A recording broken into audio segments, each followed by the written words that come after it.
Live from our studios at One Television Plaza, this is WTAP News at 6.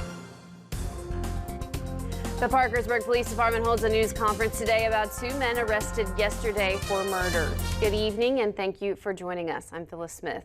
Two men were arrested and indicted yesterday for the murder of Terrence Mills Jr. on May 17, 2022, according to the Parkersburg Police Department.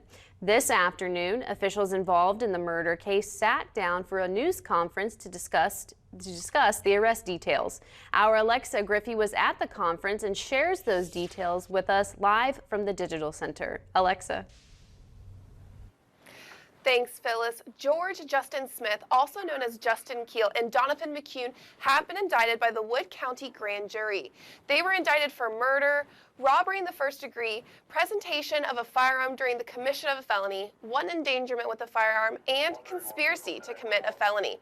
During today's news conference, Parkersburg Police Department Detective Austin Williams says officers started tracking the two suspects' phones and looking at their phone records after the murder. In the months between the May murder and the September arrest, officials tracked and gathered information using cell phone records to create maps, plotting locations, and more. That's to help verify information found at the beginning of the investigation, according to head of Parkersburg's Detective Unit, Lieutenant Mike Stolniker. So we had got to the point where we believed that we had enough information, that we had gathered between the time of the crime until presently that we were able to present this, and we felt that we had enough evidence to indict Mr. McCune and Mr. Smith, that we had gained enough information over the last couple months. Lieutenant Stolniker said they have received some DNA evidence from the West Virginia State Police labs, but are waiting for more. At this time, both men are being held with no bond on their indictments. Lieutenant Stolniker said in the near future, the two will have dates set to be arraigned on those charges in the Wood County Circuit Court. Detective Williams spoke to Terrence Mills Jr.'s mom yesterday after the two were arrested. He reported that she was happy, relieved, and excited. Now, Desiree Roberts of Vienna is also being held on murder charges in relation to the case.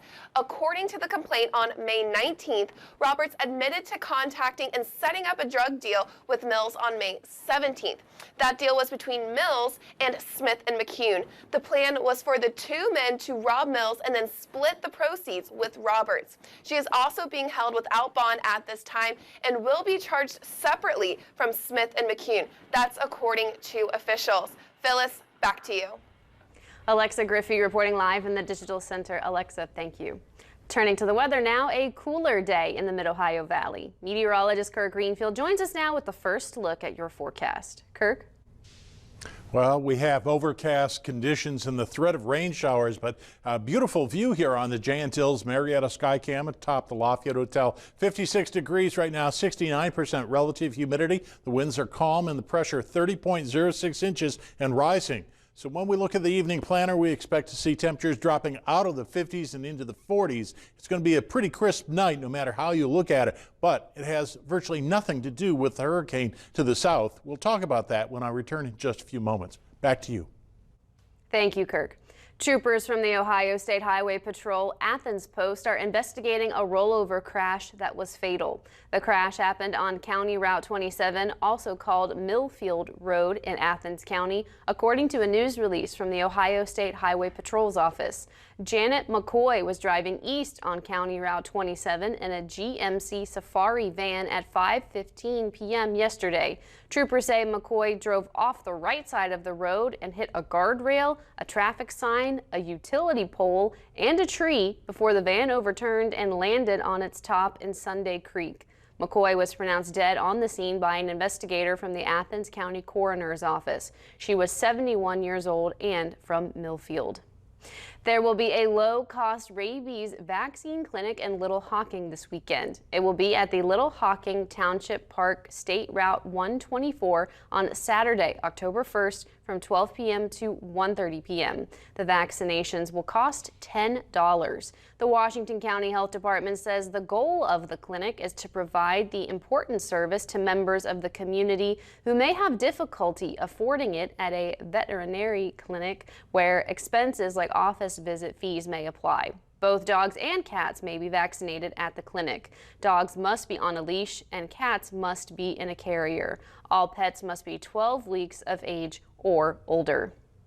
A World War II veteran turns 95 today. Belleville resident and World War II veteran Charlie Pettit was drafted into the Army near the end of the war. He served for a little over a year, helping build bridges for the infantry and guarding the prison camp in Italy. Pettit says that he enjoyed his time serving overseas, and he even got the chance to serve in the same unit as a future president. I was in the 313th Combat Engineer Battalion under Eisenhower. I seen Eisenhower twice. He was in our unit. He's a fine man, fine general. And I think he was an excellent president, too. Pettit got to enjoy this milestone with friends, family, and members of his church on Sunday. He even got to spend time at the local DAV chapter in Davisville. Pettit says he has enjoyed his life and is grateful for his 5 children and 5 grandchildren. Happy birthday from all of us at WTAP, Charlie. Wood County Schools and Arts Bridge came together to offer an art awareness program for all Wood County 3rd graders today. Poet Alan Wolf visited Blennerhassett Elementary to perform in front of the 3rd graders. Wolf performed a fun concert while also teaching the students about different subjects. Wood County Schools says bringing back arts into the schools after the pandemic gives opportunities to the younger generation. I think for elementary school, it piques interest, and interest brings opportunities. So they go home and ask questions about opportunities to them. When we have art classes in school, they may think this is for me. When we have band opportunities, they might have more interest in the music aspect as well. This is the first fall that live performances are available to Wood County elementary schoolers since the pandemic. The Salvation Army is looking to get a head start on spreading the Christmas cheer to families. The Salvation Army is starting its Angel Tree program early. Officials with the organization say that a lot of this is due to the recession and inflation that might make it difficult for families to provide gifts for their children at Christmas. Salvation Army Commanding Officer Anthony Rao says that he wants to make sure the children in this area get the opportunity. He says he knows what it's like to need Angel Tree for Christmas time. I'll say this again, like I've always said, I came through the Angel Tree program to the Salvation Army. My family didn't have anything.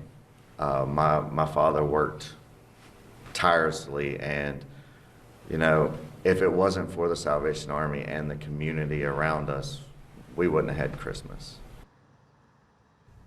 The Salvation Army is currently taking applications for appointments in mid-October. Appointments to meet for the Angel Tree program will be on October 10th through the 14th, and a makeup date on October 17th from 5 to 8 p.m. To apply for the program, you can dial the number at the bottom of your screen. It's 304-485-4529. Belpre's 4th graders got to go home with some fresh fruits and vegetables after experiencing a mock educational farmers market today. OSU's Washington County Junior Farmers Market program allows students to learn about fresh foods, farming, and a healthy lifestyle. Each of the 4th graders got $5 in tokens to buy fresh, local produce. Different booths were set up for students to sample a variety of things, including honey, salsa, drinks, and canned foods. They also were taught about soils and given vegetable seeds. Testing food was not the only activity. The students got to learn and participate in yoga as well. This year, the program is 100% sponsored by Hungry Solutions MOV.